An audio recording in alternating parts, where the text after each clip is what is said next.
My name is Claire, and I speak the language of spices, simmering pots, and sizzling butter. I grew up in a tiny town in rural Ohio, where the biggest excitement was the annual county fair. My grandmother, Nana Rose, was the heart of our community, and her kitchen was the warmest place on earth. She taught me everything: how to knead dough until it practically sings, how to coax flavor out of the simplest ingredients, and how to cook with love. Nana's recipes weren't just food, they were stories, memories, and comfort in every bite. That's what I learned. That's what I believe. Now I live in Los Angeles, a city that screams and sparkles and never seems to sleep. It's a million miles away from Nana's quiet kitchen. I own a small, unassuming restaurant called Rosemary's Hearth, named after Nana, and it's meant to be a little slice of that Ohio comfort in the middle of all this Hollywood chaos. I pour my heart and soul into every dish. My fried chicken is legendary, or so my regulars say. My pecan pie could bring a grown man to tears. And my biscuits? They're fluffy clouds of pure happiness. The problem? I'm shy. And when I say shy, I don't mean a little quiet at parties. I mean the kind of shy that makes my voice disappear when I try to talk to customers. The kind of shy that makes my hands tremble when someone asks me to step out from the kitchen. The kind of shy that has kept me hidden behind swinging kitchen doors for most of my life. In a city where everyone's chasing fame, I've been chasing invisibility. I'm the ghost in my own restaurant. I'm the head chef, the owner, the creative force, but if you asked one of my new customers who cooked their meal, they'd probably point to my bubbly front-of-house manager, Maya, who handles all the talking and smiling. I let her. It's easier. It's safer. I moved to LA with big dreams, armed with Nana's recipe box and a naive belief that good food would speak for itself. My first year was a struggle, but Maya, with her infectious energy and marketing savvy, helped me build a small, loyal following. We became known for our authentic, soulful comfort food, a true rarity in a city obsessed with kale and quinoa. But loyal following doesn't always translate to financial stability. We're a tiny place, only seating about 30, and the margins in the restaurant business are thinner than Nana's pie crusts. We're bleeding money, slowly but surely. The rent is astronomical. Ingredient costs are soaring. And even Maya's boundless optimism is starting to fray at the edges. My biggest struggle is that I can't sell myself. I can't go out there and charm the influencers. I can't talk to the food bloggers. I can't even comfortably tell a guest that the special of the day is my grandmother's meatloaf. The words just get stuck. My face gets hot. My hands get clammy. It's a full-body shutdown. One afternoon, I was elbow-deep in flour, kneading dough for a fresh batch of biscuits, when Maya burst into the kitchen, her eyes wide with a mix of excitement and terror. "Claire! Claire, you won't believe it," she shrieked, waving her phone like a madwoman. "Guess who's coming to Rosemary's Hearth? Guess who just booked a table for next Tuesday?" "Who?" I mumbled, trying to focus on my dough. "The health inspector again?" "No. Worse. Better. It's Julian Vance. The Julian Vance." Maya practically vibrated with nervous energy. Julian Vance. The name hung in the air like a thunderclap. He was the food critic in LA. His reviews could make or break a restaurant overnight. A single star from Julian Vance could fill your tables for months. A single scathing sentence could shutter your doors forever. His palate was legendary, his critiques brutal, and his identity was usually a closely guarded secret. For him to book a reservation openly, that meant he was doing a dedicated review. My hands, covered in flour, started to tremble. The dough, which had been so pliable, now felt like a brick. Julian Vance? Here? But why? We're just a small place. We're not fancy.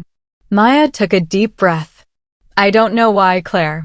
Maybe he heard about our fried chicken. Maybe he's tired of molecular gastronomy and wants some real food. But he's coming. Next Tuesday. And he wants to meet the chef. Meet the chef. The words echoed in my mind. a death knell for my entire existence. Meet the chef. That meant me. It meant stepping out of my sanctuary, out of the comforting steam of the kitchen, and into the harsh light of judgment. It meant talking. It meant performing. My biggest nightmare wrapped up in a gourmet napkin. I can't, Maya, I whispered, shaking my head. I can't. My voice will disappear. I'll blush. I'll make us look like a fool. He'll write a terrible review, and we'll lose the restaurant anyway. Maya grabbed my flour-dusted hands, her grip firm. Claire, listen to me. This isn't about being comfortable. This is about Nana Rose's legacy. This is about everything you've poured into this place.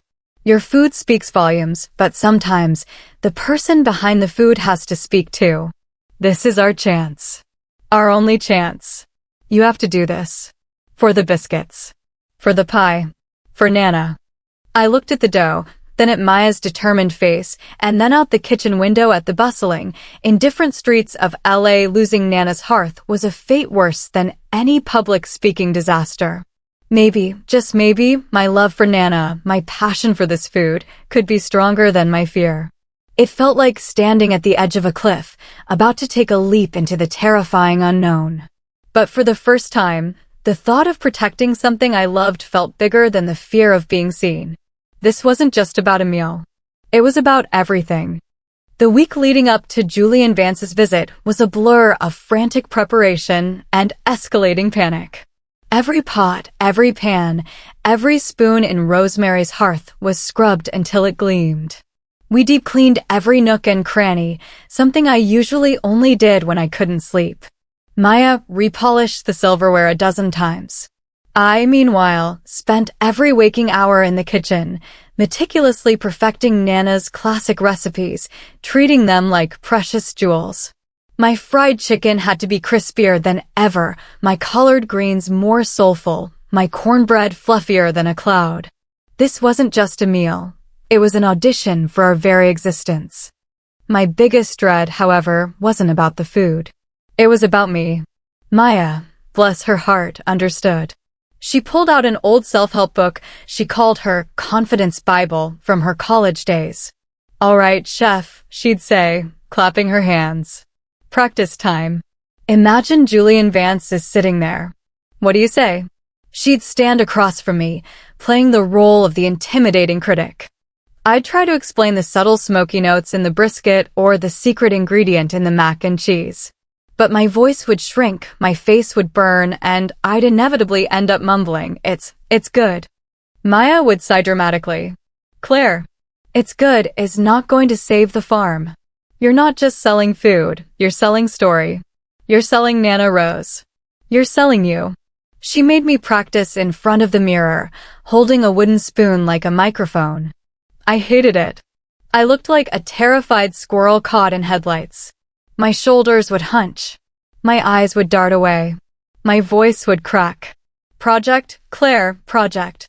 Maya would shout, reminding me of our small town's amateur drama coach. Imagine you're talking to the back table. Let your passion for the food come through. The problem was, my passion for the food was a quiet, internal thing. It lived in my fingertips, in my palate, in the gentle stir of a roux. It didn't live in my voice. It felt like trying to explain a symphony to someone who only understood silence. One evening, after another disastrous practice session, I slumped onto a stool, utterly defeated. I can't do this, Maya. I can cook. I can create. But I can't perform. I'm just not built that way. Maya sat next to me, her usual bubbly energy deflated. I know it's hard, Claire. But think about Nana Rose. Would she have let her dreams die because she was scared to talk about them? I thought about Nana.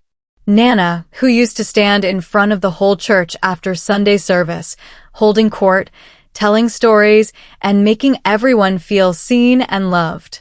Nana, who was never afraid to be herself. No, I whispered. She wouldn't have. Exactly, Maya said, a flicker of her old spirit returning. So, what would Nana do? She'd tell her story. And you, Claire, you tell your story through your food. So, when Julian Vance comes, you don't have to be a loud, flashy LA chef. You just have to be you. You have to let your food speak, and then you have to let you explain the magic. That conversation shifted something in me. It wasn't about becoming someone I wasn't. It was about finding a way to bridge the gap between my quiet self and the vibrant food I created. It wasn't about being loud, it was about being authentic. The day finally arrived. Tuesday. The air in the kitchen was thick with nervous energy. My hands were shaking so much I almost dropped a plate of cornbread. Julian Vance was here. He was sitting at table 7, a quiet corner table, accompanied by a woman who looked like a magazine editor. He had a stern, almost unreadable expression on his face. I cooked. I cooked with every ounce of love and skill I possessed. I imagined Nana was watching over my shoulder, whispering encouragement. The fried chicken sizzled to golden perfection. The greens simmered with savory depth. The pecan pie came out of the oven, its crust flaky and its filling perfectly gooey. Each dish was a piece of Nana's heart, a piece of mine. Maya, as always, was a whirlwind in the front of the house, gracefully navigating the tables, taking orders, and discreetly observing Julian Vance. She'd give me little signals from the kitchen door. He liked the biscuits, or he's trying the collard greens now. Each signal was a small shot of adrenaline, a temporary balm for my raw nerves. Finally, Maya came back into the kitchen, her face a mixture of excitement and urgency. Claire, he's finished the main course. He wants to meet the chef. Now. My heart leaped into my throat. This was it. The moment of truth. I felt the familiar tightening in my chest, the urge to hide in the walk-in cooler. But then I looked at the bustling kitchen, at the plates waiting to go out, at Nana's smiling photo on the shelf. This wasn't just my fear anymore. This was for Nana. This was for Rosemary's hearth. I took a deep, shaky breath, wiped my hands on my apron, and walked towards the swinging kitchen door. The stage was set. Stepping out of the kitchen was like walking onto a stage. The warm, comforting embrace of the heat and the familiar clatter of pots gave way to the hushed murmurs of the dining room. Every eye seemed to turn towards me. My cheeks burned. My hands, still smelling faintly of garlic and herbs, felt clammy and cold. I gripped my apron, wishing I could just melt into the checkered tiles. Julian Vance was sitting at table 7, exactly as Maya had described. He was older than I expected, with kind but intensely observant eyes. Beside him, the elegant woman, who I now recognized as Eleanor Vance, his editor and wife, offered a small, reassuring smile. Julian, however, just stared at me, his expression utterly unreadable. Chef Claire, Maya announced, her voice a little too bright. This is Julian Vance and Eleanor Vance. I managed a small, shaky nod. Mr. Vance. Ms. Vance. It's a pleasure. My voice was a whisper, a pathetic little squeak that barely made it past my lips. My worst fear was coming true. I was embarrassing myself. Julian Vance took a slow sip of water. Chef Claire, he said, his voice deep and measured. Your food is remarkable. My heart fluttered. Thank you, I managed, my face probably the color of a ripe tomato. Tell me, he continued, leaning forward slightly, the fried chicken. It has a lightness, a crispness, a flavor profile that is both deeply familiar and uniquely elevated. What is your secret? My mind went blank. The words, the explanation I had rehearsed 100 times with Maya, vanished. All I could think about was his piercing gaze, the quiet expectation in his eyes. The shyness clamped down on me like a vice. It's Nana's recipe, I mumbled, looking down at the tabletop. A secret blend of spices. Buttermilk brine. Cast iron skillet. It was a pathetic answer, generic and uninspired. I felt my dream, our farm, slipping away. Julian Vance's brow furrowed. Eleanor placed a hand on his arm. Claire, she said, her voice gentle, your food tells such a rich story. We want to hear your story. What makes it so special?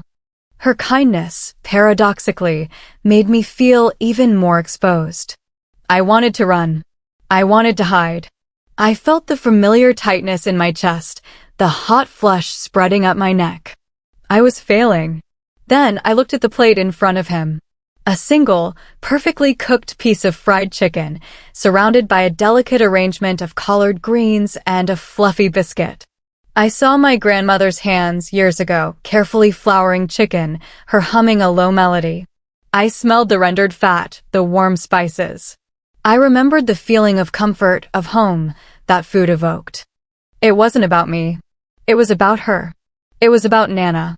I took a deep breath. It's not just the spices, Mr. Vance, I said, my voice still soft, but gaining a new, unexpected steadiness as I looked at the chicken, not at him. It's the patience. Nana taught me that every step, from the brine to the pan, is an act of love. You can't rush comfort food. You have to treat each piece like it's going to bring joy to someone. And the cast iron skillet, that's Nana's. It's been seasoning for 80 years. It's got stories in it. I looked up, meeting his eyes for a fleeting second.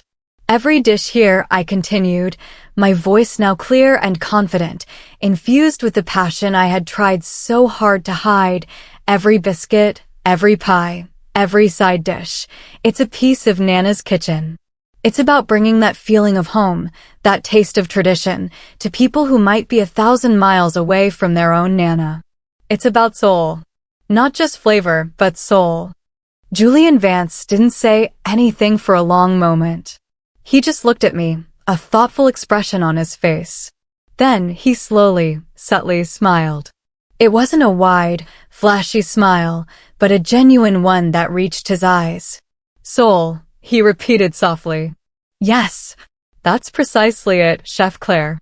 You have captured the soul of American comfort food. And you, my dear, have a very important story to tell. He ordered the pecan pie for dessert. And then, he asked me to sit down. He didn't just want to talk about the food. He wanted to talk about Nana, about Ohio, about my journey to LA. He listened intently, asking gentle questions, drawing me out. I found myself talking, truly talking, for the first time in front of a stranger, my words flowing with an ease I never thought possible. My shyness was still there, a faint whisper in the background, but it no longer held me captive. My passion for Nana's legacy, for Rosemary's Hearth, was stronger. It was finally speaking for me. Julian Vance and Eleanor stayed for almost 2 hours. We talked about everything from the lost art of true Southern hospitality to the challenges of maintaining authenticity in a city constantly chasing trends. I found myself sharing stories about Nana that I hadn't told anyone outside my family. I talked about her unwavering belief in good, honest food, and how she used to say, a full belly makes a happy heart, and a happy heart can change the world. As they prepared to leave, Julian Vance shook my hand, his grip firm and warm. Chef Claire, he said, his eyes twinkling, you have a hidden gem here. And you, my dear, are a force to be reckoned with. Expect my review next week. His words, simple yet profound, filled me with a quiet joy I hadn't felt in years. I hadn't just cooked for him, I had connected with him. I had stepped out of my comfort zone, faced my biggest fear, and emerged not unscathed, but stronger. The next week was agonizing. Every morning, I woke up with a knot in my stomach, dreading the moment Julian Vance's review would hit the LA Times. Maya tried to keep my spirits up, reminding me of his smile, his kind words. But the little voice of doubt in my head was still very loud. What if he changed his mind? What if my shyness made him think I wasn't professional enough? What if I blew it? Finally, Tuesday arrived. Maya burst into the kitchen, holding a newspaper, her face beaming. Claire, it's here. You won't believe it. I snatched the paper from her, my hands shaking so badly I could barely hold it steady. My eyes darted to the food section. The headline blazed across the top, Rosemary's Hearth, where soul food finds its soul. I started reading, my heart pounding in my chest. Julian Vance's words flowed with an elegance and depth that brought tears to my eyes. He didn't just review the food, he reviewed the experience. He wrote about the warmth of the atmosphere, the authentic flavors that transported him back to his own childhood memories, and he particularly singled out my fried chicken and pecan pie, calling them culinary masterpieces rooted in tradition. But what truly made me gasp was when he wrote about me. He described my initial shyness, my quiet demeanor, and then the transformation when I started speaking about Nana and the food. He wrote, "Chef Claire Miller, initially hesitant, revealed herself to be a storyteller of the highest order. Her voice, though soft, carried the weight of generations of culinary wisdom and a profound love for her craft. This is not just food, it is a communion. Rosemary's Hearth is more than a restaurant. It is a sanctuary, presided over by a chef whose quiet brilliance shines brighter than any spotlight." A sanctuary. Quiet brilliance. My name, my story, in print, for all of Los Angeles to read. It was overwhelming. I, the girl who used to hide behind sunflowers, was being celebrated for her authenticity, for her very shyness, which Julian Vance had reframed as a strength. The phone started ringing immediately. Reservations poured in. The tiny, unassuming Rosemary's Hearth was suddenly the hottest table in LA. Maya was practically doing backflips in the dining room. We went from struggling to thriving overnight. The sudden fame was a shock to my system. People started recognizing me. They'd ask to take photos with me. They'd ask me to sign their menus. The shyness was still there, a constant companion, but it was different now. It was no longer a cage. It was more like a quiet shadow that followed me, a reminder of where I came from, but it didn't control me. I started making an effort to step out of the kitchen more often, especially during quieter times. I'd walk through the dining room, nodding to guests, offering a small smile. Sometimes I'd even manage a few words, answering a question about a dish or thanking someone for their kind words. Each interaction, though still nerve-wracking, felt like a small victory. I was learning to embrace the spotlight, not just for the restaurant, but for myself. One evening, a young woman approached my table. She looked nervous, clutching a small notebook. "Chef Claire," she asked, her voice trembling. "I'm an aspiring chef. I love your food. But I'm really shy. I'm scared to put myself out there." I looked at her and I saw myself. The quiet fear, the hidden passion. I smiled, a genuine, confident smile. "It's okay to be shy," I told her, my voice soft but steady. "It just means you have a lot to say, and you're choosing your words carefully. Let your food speak for you first. And then, when you're ready, let your heart speak too. The world is waiting to hear your story." It felt surreal, giving advice I myself had just learned to follow. But as I watched her walk away, a little more confident, a little less afraid, I realized that my journey wasn't just about saving a restaurant. It was about finding my voice, not just for myself, but perhaps for others who were still hiding in their own quiet corners. The success of Rosemary's Hearth brought a whirlwind of new opportunities, and with them, new challenges for my shyness. We had lines forming down the block every night. Food bloggers and television crews were constantly trying to get interviews. I, the girl who once communicated primarily through grunts and averted gazes, was suddenly in demand. Maya, ever the marketing genius, was ecstatic. "Claire, they want you on the morning show. They want a segment on LA's hottest new chefs. This is huge." My stomach did a triple flip. The morning show? Live television? That was a terrifying prospect even for Maya, let alone for me. I immediately started coming up with excuses. "I can't leave the kitchen. Who will cook? My biscuits need me." Maya saw right through me. "Claire, you have an incredible team now. You've trained them well. They can handle one morning without you. This isn't about cooking. It's about sharing your story, about telling the world what Nana's Hearth means." I knew she was right. This wasn't just about my comfort anymore. It was about the restaurant, about our staff, about the legacy of Nana Rose. But the thought of standing in front of a camera, live, with no chance for a retake, made my throat seize up. I went back to Maya's Confidence Bible, rereading chapters on public speaking and overcoming stage fright. I practiced with a rolling pin as a microphone, rehearsing answers to questions I imagined they would ask. I still stumbled, I still blushed, but I kept pushing through. The day of the morning show was pure anxiety. I woke up at 4 a.m., unable to sleep, my mind racing. Maya drove me to the studio in downtown LA, a place that felt utterly alien to me. The green rooms were filled with stylists, makeup artists, and other guests who looked effortlessly glamorous. I felt like a country mouse at a fashion show. A very energetic producer, a young woman named Chloe, briefed me. "Okay, Chef Claire, we'll do a quick demo of your famous biscuits. Then the hosts will ask you a few questions. Just be yourself. Smile. Engage with the camera." Be myself was the hardest instruction of all. Myself was quiet, observant, and preferred to express itself through the gentle sizzle of a pan, not enthusiastic banter. When it was my turn, I walked onto the brightly lit set, my heart pounding so hard I thought it would burst through my chest. The hosts, a cheerful man and a vivacious woman, greeted me with huge smiles. The cameras were everywhere, glaring at me like hungry eyes. "Welcome, Chef Claire Miller, owner of the amazing Rosemary's Hearth," the female host chirped. "We hear your food is bringing a taste of home to the heart of LA. What's your secret?" My mind went blank. My voice, as always, got stuck. I managed a tiny, almost inaudible, "Hi." The male host, sensing my panic, tried to help. "And you're going to show us how to make your famous biscuits, right?" I nodded frantically, desperate to focus on something familiar.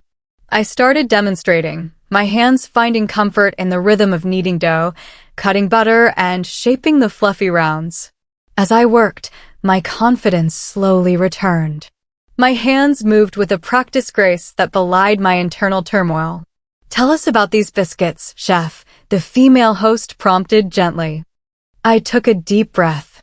"These aren't just biscuits," I began, my voice still soft, but stronger now that my hands were busy. "These are Nana Rosa's biscuits. They're made with flour from Ohio, buttermilk from a local creamery, and a whole lot of love. Every fold, every cut is a memory. They're meant to bring comfort. They're meant to remind you of home, no matter where you are." As I spoke, focusing on the food, on Nana, on the story, the camera lights faded into the background. The hosts became just two people at my kitchen counter. I found myself talking about the warmth of Nana's kitchen, the smell of baking bread, the feeling of safety and belonging. I wasn't performing, I was sharing. The hosts listened intently, their expressions softening. They asked about Nana, about the farm, about how I brought that tradition to LA. And I answered. My voice, though not loud like a seasoned TV personality, was genuine. It was authentic. It was me. When the segment ended, the hosts were practically raving about the biscuits. "Chef Claire, thank you so much. You truly are bringing soul to LA." Walking off the set, I felt a wave of relief so profound it almost made my knees buckle. I had done it. I had faced the ultimate public speaking challenge, and I hadn't crumbled. I had used my passion for food, for Nana's legacy, to find my voice, even under the harshest lights. It wasn't perfect, it was still a bit shaky, but it was real. And that, I realized, was more powerful than any performance. Life after the morning show was a whirlwind, but a joyful one. The segment went viral. People adored the shy chef who cooked with such heartfelt passion. Rosemary's Hearth became an institution, a must-visit for anyone craving authentic comfort food and a taste of genuine warmth in a city often perceived as cold. The restaurant expanded. We took over the empty storefront next door, doubling our seating capacity. I hired more staff, creating a vibrant, supportive team that felt like a second family. I even started a small culinary scholarship program in Nana Rosa's name, helping aspiring young chefs from small towns find their footing in the intimidating LA food scene and encouraging them to stay true to their roots. I still had my moments of shyness. I still preferred the quiet rhythm of the kitchen to the bustling dining room. But now it was a choice, not a prison. I learned to navigate the world outside my comfort zone, not by eradicating my shyness, but by integrating it. I realized that my quiet nature allowed me to observe more, listen more, and infuse my cooking with an even deeper sense of empathy and understanding. One evening, Julian Vance and Eleanor returned to Rosemary's Hearth. They sat at table 7, just like before. I walked out of the kitchen, not with trembling hands, but with a confident stride. "Mr. Vance, Miss Vance," I said, a genuine smile on my face. "It's wonderful to see you again. What can I get for you tonight?" My voice was clear, steady, and filled with a quiet authority. Julian Vance smiled, his eyes twinkling. "Chef Claire," he said, "it's wonderful to see you. You've done remarkable things with this place. And you, my dear, have truly found your voice."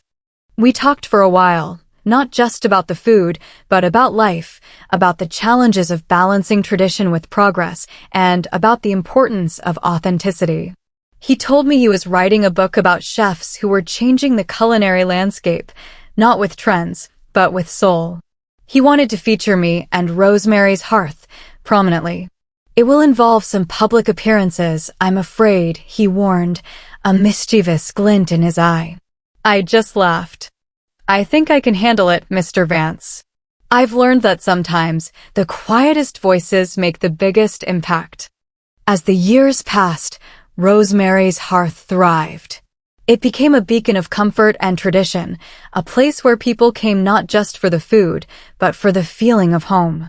And I, Claire, the once shy girl from the sunflower fields, became a respected figure in the LA culinary scene, known not for being loud or flashy, but for her quiet strength, her unwavering commitment to authenticity, and the soulful stories she told through her cooking. I often think about Nana Rose, humming in her quiet Ohio kitchen, her hands kneading dough, her heart pouring love into every dish. She taught me how to cook, but she also taught me something even more profound, that true strength isn't about how loudly you speak, but how deeply you feel. And that sometimes, all it takes to change the world is one perfectly baked biscuit, made with love, and a quiet voice willing to tell its story. My name is Claire, and I believe that every plate tells a story. And I'm finally ready to tell mine, one soulful bite at a time.